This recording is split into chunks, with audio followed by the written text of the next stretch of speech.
आज हम बात करेंगे ड्रीम इलेवन के बिजनेस मॉडल्स के ऊपर और उन तमाम ऐप के ऊपर जो फैंटासी के आप चलाते हैं और आपको 1-2 करोड़ कमाने का मौका देते हैं। और वो मौका आपको पता चला इसलिए 10-20 करोड़ की एड से आ जाता है और उन तमाम क्रिकेटर को बुलाया जाता है ताकि वो एडवर्टाइजमेंट करें और करोड़ों रुपए खर्च किया जाता है उन तमाम क्रिकेटर को एड पे लाने के लिए। हजारों करोड़ बीसीसीआई के मैच स्पॉन्सर के लिए करती है और चैनल से एड स्पेस खरीदने के लिए खर्च करती है। ये सब क्यों कर रही पता है? ताकि आपको पता चले कि आप 1-2 करोड़ कमा सकते हैं। हजारों करोड़ खर्च करती है ताकि आप पता कर पाए कि आप भी पैसा कमा सकते हैं। कुछ तो गड़बड़ है, इतना हजारों करोड़ हमारे ऊपर खर्च कर रही है ताकि हम पैसा कमाएं और उसका कुछ फायदा हो या ना हो। जी हाँ, आज हम समझते हैं ड्रीम इलेवन बिजनेस मॉडल या सोची समझी प्लान या स्कीम। नंबर 1 पे पिन पॉइंट है कि लोगों के ड्रीम दिखाकर आपके इतने बड़े ड्रीम है आप यहां से पूरे कर सकते हैं। आपने जो भी लाइफ में सोचा होगा, जो भी चाहा होगा, वो ड्रीम आप पूरा नहीं कर पाए लेकिन आप ड्रीम इलेवन में कर सकते हैं। आइए और वेलकम है। ये ड्रीम इलेवन वाले हमें कौन सा बिजनेस मॉडल समझाते हैं, आइए जानते हैं। वो कहते हैं कि रोज आपको 2 टीमें मिलेगी जिसमें 22 प्लेयर मिलेंगे, उसमें से जो बेस्ट चुनिंदे खिलाड़ी हैं आपको चुनना है। आपको जो बेस्ट लगते हैं, आपको लगता है कि आज कमाल करेंगे ये लोग, और उनमें से 11 लोगों को चुन के आपको टीम बनानी है। उसमें से कप्तान, वाइस कप्तान कैसे बनाना है, कौन सा व्यक्ति चुनना है, ये सब आप चुन लेना है। देन आपको उसमें होता है क्या है कि अगर कोई व्यक्ति अगर रन बनाता है आपकी टीम में से तो आपके टीम को 1 पॉइंट मिलती है। अगर कोई व्यक्ति विकेट लेता है तो आपको आपकी टीम को आपको 25 पॉइंट दिया जाता है। अगर कोई कैच लेता है उसको 6 पॉइंट दिया जाता है।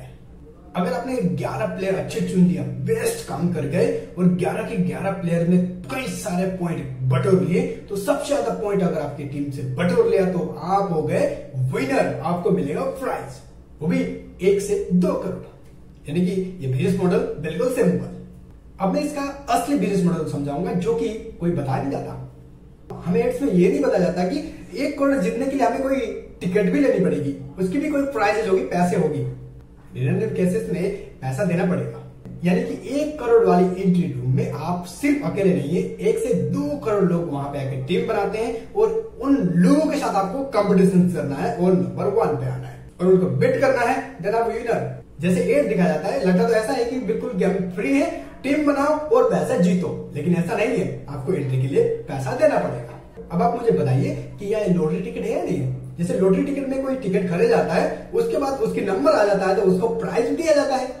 इसमें कई लोगों ने कंप्लेंट किया तो सुप्रीम कोर्ट ने बोला कि ये गेम ऑफ चांस नहीं है, ये गेम ऑफ स्किल है, ये लॉटरी टिकट नहीं है। यानी कि इसमें दिमाग से खेला जाता है, तो इसलिए ये इंडिया में लीगल है। इसको स्टेट गवर्नमेंट डिसाइड करे कि कौन से स्टेट में बैन करना है। चाहे तो बैन कर सकती है, चाहे तो वो चला सकती है। इसलिए कुछ स्टेट्स में इसको बैन किया गया है, लेकिन ज्यादातर इंडिया में ये चलता है।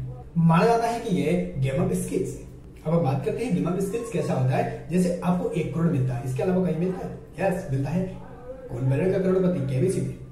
और समझते हैं केबीसी मॉडल्स के ऊपर। केबीसी 20 से 25 सालों से चलता आ रहा है, जिसमें कई लोगों ने करोड़ों रुपए जीते हैं।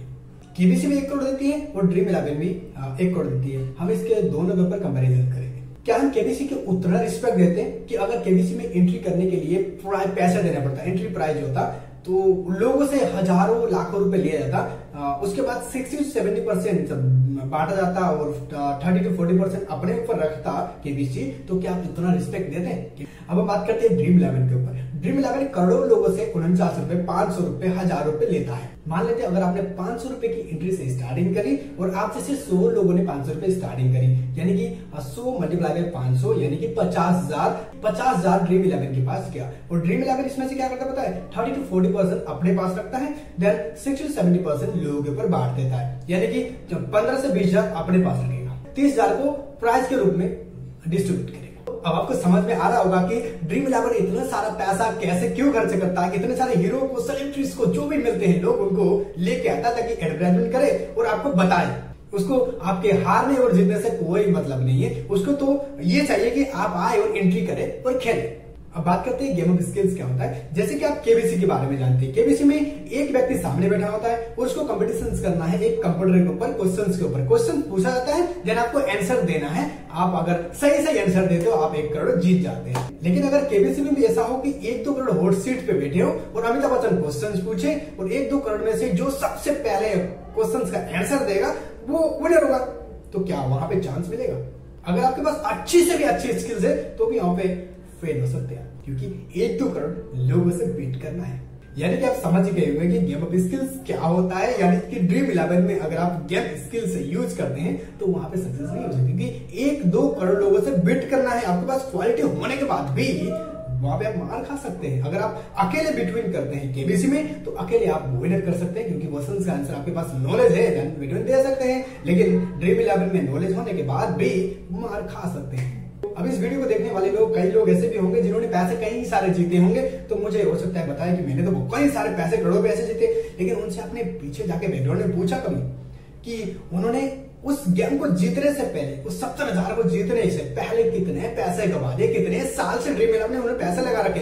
ड्रीम 11 जैसे कई तमाम ऐप में उन्होंने पैसे लगा रखा होगा, माई 11, सर्कल, डेज, बहुत सारे गेमिंग प्लेटफॉर्म है जहां पे पैसा लगा रखा होगा। कई सारे प्लेटफॉर्म तो आ गए और बंद भी हो गए, देन पैसा भी डूब गया उनका।